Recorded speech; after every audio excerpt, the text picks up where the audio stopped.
Assalamu alaikum students. Today we are going to start a new lecture, that is आज जो एक question है exercise में उससे रिलेटेड टॉपिक भी है और उससे रिलेटेड क्वेश्चन भी अराइज हो रहा है एक्सरसाइज में।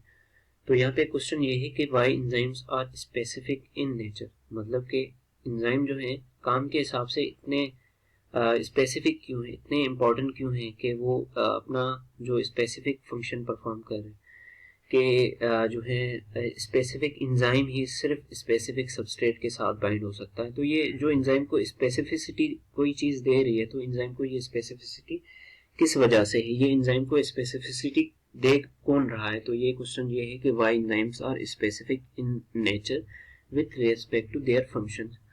तो क्योंकि स्पेसिफिक एंजाइम स्पेसिफिक सबस्ट्रेट के साथ बाइंड करते हैं, तो इसका रीजन क्या है कि इसके पीछे क्या कहानी कि enzymes are specific in nature.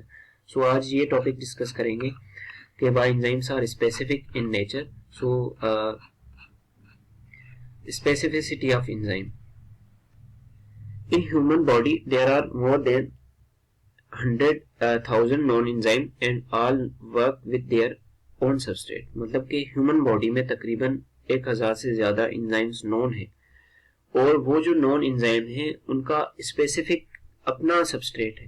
ठीक है, सबका अलग अलग सबस्ट्रेट है कि जो प्रोटीन के मॉलिक्यूल्स हैं वो प्रोटीन के एंजाइम्स हैं वो प्रोटीन के मॉलिक्यूल पे अफेक्ट करेंगे, जो लिपिड के हैं वो लिपिड पे अफेक्ट करेंगे।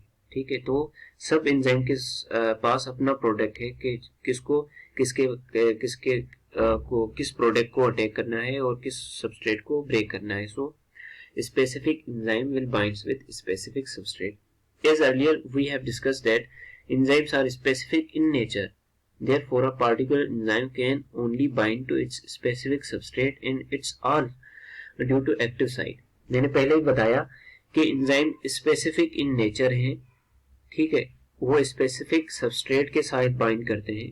ये जो एंजाइम स्पेसिफिक सबस्ट्रेट के साथ बाइंड करता है तो एंजाइम को स्पेसिफिसिटी देता कौन है, उसकी एक्टिव साइट। ठीक है, तो क्योंकि एक्टिव साइट क्या है, स्पेसिफिक अमाइनो एसिड्स की बनी है। ठीक है, क्योंकि मेजॉरिटी एंजाइम क्या है, प्रोटीन है। प्रोटीन जो है प्रोटीन किससे मिलके बनी है, स्मॉल मॉलिक्यूल्स अमाइनो एसिड से बनी है। So active site majority amino acid की बनी है, तो एक्टिव साइट ही एंजाइम को स्पेसिफिसिटी देती है कि जो एसिडिक अमाइनो एसिड है वो एसिडिक अमाइनो एसिड्स एक्टिव जो एसिडिक सबस्ट्रेट है, ठीक है, वो एसिडिक एंजाइम के साथ एसिडिक एक्टिव साइट के साथ ही बाइंड करेगी। सो मतलब एसिडिक का मतलब क्या है, पीएच की रेंज के हिसाब से। सो active site of enzyme possess some geometric shape and as enzyme are made up of proteins and proteins certain different types of amino acid which carry different charges are nature like acidic, basic and hydrophilic, hence active site is highly specific to substrate। यहाँ पे active site है, पहले के आपको ये पता होना चाहिए कि एंजाइम को जो स्पेसिफिसिटी दे रही है वो एक्टिव साइट है। ठीक है, इस एक्टिव साइट की शेप है। So active site as enzymes are made up of proteins and protein contain some different types of amino acid. जो अमाइनो एसिड एक्टिव साइट पे प्रेजेंट हैं उनमें डिफरेंट चार्जेस हैं और वो जो चार्जेस हैं या अमाइनो एसिड हैं वो एसिडिक भी हो सकते हैं, बेसिक भी हो सकते हैं और हाइड्रोफिलिक भी हो सकते हैं। एसिडिक, बेसिक और हाइड्रोफिलिक मतलब कि उनकी जो काम करने का तरीका है या पीएच की जो रेंज है वो एसिडिक भी हो सकती है, बेसिक भी हो सकती है और हाइड्रोफिलिक भी हो सकती है। Hence active site is highly specific to its substrate. So for example substrate कौन सा है, कोई ऐसा फूड पार्टिकल है, प्रोटीन का मॉलिक्यूल है जिसकी पीएच क्या है, एसिडिक है, फॉर एग्जांपल 1.4 या 5 तक है, तो उसके लिए स्पेसिफिक एसिडिक एंजाइम ही होगा। पेप्सिन क्या है, एसिडिक पीएच पे काम करता है, तो स्पेसिफिक एक्टिव साइट के लिए स्पेसिफिक सबस्ट्रेट होगा। So some enzymes catalyse the reaction by recognising the bond form between molecule. The functional group present in the molecule or geometric shape of molecule. So enzyme catalyse the reaction by recognising the bond form between molecule. अब enzyme जो अपना function perform कर रहा है वो ये भी देखेगा कि दोनों के दरमियान इंटरेक्शन कैसा बन रहा है या बॉन्डिंग कैसी बन रही है। हाइड्रोजन बॉन्डिंग जो वीक बॉन्डिंग है, ये क्योंकि वीक बॉन्डिंग इसलिए है कि एंजाइम को क्या करना है, प्रोडक्ट सबस्ट्रेट को प्रोडक्ट में कन्वर्ट करके उससे रिलीज हो जाए। सो एंजाइम ने प्रोडक्ट के साथ स्ट्रॉन्ग बॉन्डिंग नहीं बनानी, वीक बॉन्डिंग या लूज बॉन्डिंग बनानी है। तो loose bonding for example hydrogen bonding है, और उसमें फंक्शनल ग्रुप भी देखा जाएगा है कि जो मॉलिक्यूल है उसमें फंक्शनल ग्रुप कौन सा प्रेजेंट है। मतलब कि फंक्शनल ग्रुप वो होता है जो स्पेसिफिक सबस्ट्रेट का फंक्शन परफॉर्म कर रहा होता है। So here are the example, for example protease are the enzyme which catalyse the proteins only, in lipase acts only lipid. जैसे कि मैंने आपको पिछले भी एग्जांपल दिया है कि प्रोटीएज वो एंजाइम है जो प्रोटीन्स को ब्रेक करते हैं, और लाइपेजेस वो एंजाइम है जो लिपिड्स को डाइजेस्ट करते हैं। It means enzymes are bond specific, so lipase can act ester bond in lipids और फैट्स। तो लिपिड्स के अंदर जो है वो क्या होता है, स्पेसिफिक बॉन्ड होती है जिसको ईस्टर बॉन्ड कहते हैं। ठीक है, तो वो लिपिड क्या करता है, लाइपेज क्या करता है, लिपिड के अंदर जो ईस्टर बॉन्ड है उसको ब्रेक करता है। सो यहाँ पे specific enzyme will bind with specific substrate and breaks its bond. So हमने देख लिया कि specificity of enzyme. Specificity of enzyme का मतलब क्या है कि enzymes are specific in nature. It's due to shape and size of active site. Hence, active site is highly specific. So, with respect to its substrate. Why active site is highly specific? Because it is due to protein, and proteins are made up of amino acids.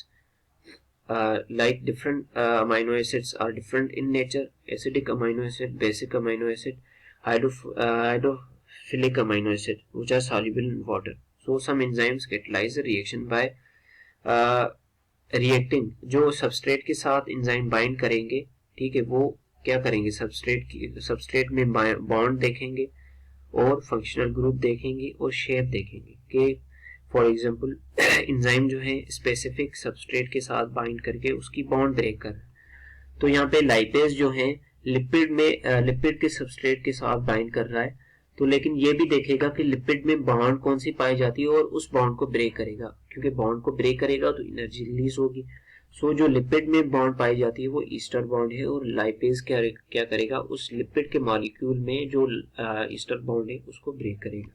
So specific enzyme specific in nature because of their specificity in active site. So हमने ये question को भी देख लिया कि why enzymes are specific in nature. यहाँ पे छोटी सी टॉपिक है कि two categories of enzyme, intracellular या एक्स्ट्रासेल्युलर। इंट्रासेल्युलर को एंडो एंजाइम्स भी कहते हैं और एक्स्ट्रासेल्युलर को एक्सो एंजाइम्स भी कहते हैं। मतलब कि वो एंजाइम्स जो सेल के अंदर ही काम करते हैं उनको इंट्रासेल्युलर कहेंगे, और वो एंजाइम जो सेल के बाहर जाके फंक्शन परफॉर्म करेंगे उनको एक्स्ट्रासेल्युलर एंजाइम्स कहेंगे। फॉर एग्जांपल, अगर एक एंजाइम एक सेल के अंदर ही प्रोड्यूस हो रहा है और उसी सेल के अंदर ही अपना फंक्शन परफॉर्म कर रहा है, तो उसको क्या कहेंगे, इंट्रासेल्युलर एंजाइम या एंडो एंजाइम्स। मतलब एंडो एंजाइम्स क्या है, inside the cell. Extracellular enzymes क्या होते हैं या एक्सो एंजाइम्स क्या होते हैं, वो एंजाइम्स जो प्रोड्यूस तो सेल के अंदर होते हैं लेकिन अपना फंक्शन बाहर जाके परफॉर्म करते हैं। ठीक है, तो वो एंजाइम्स क्या कहेंगे, एक्स्ट्रासेल्युलर एंजाइम कहेंगे।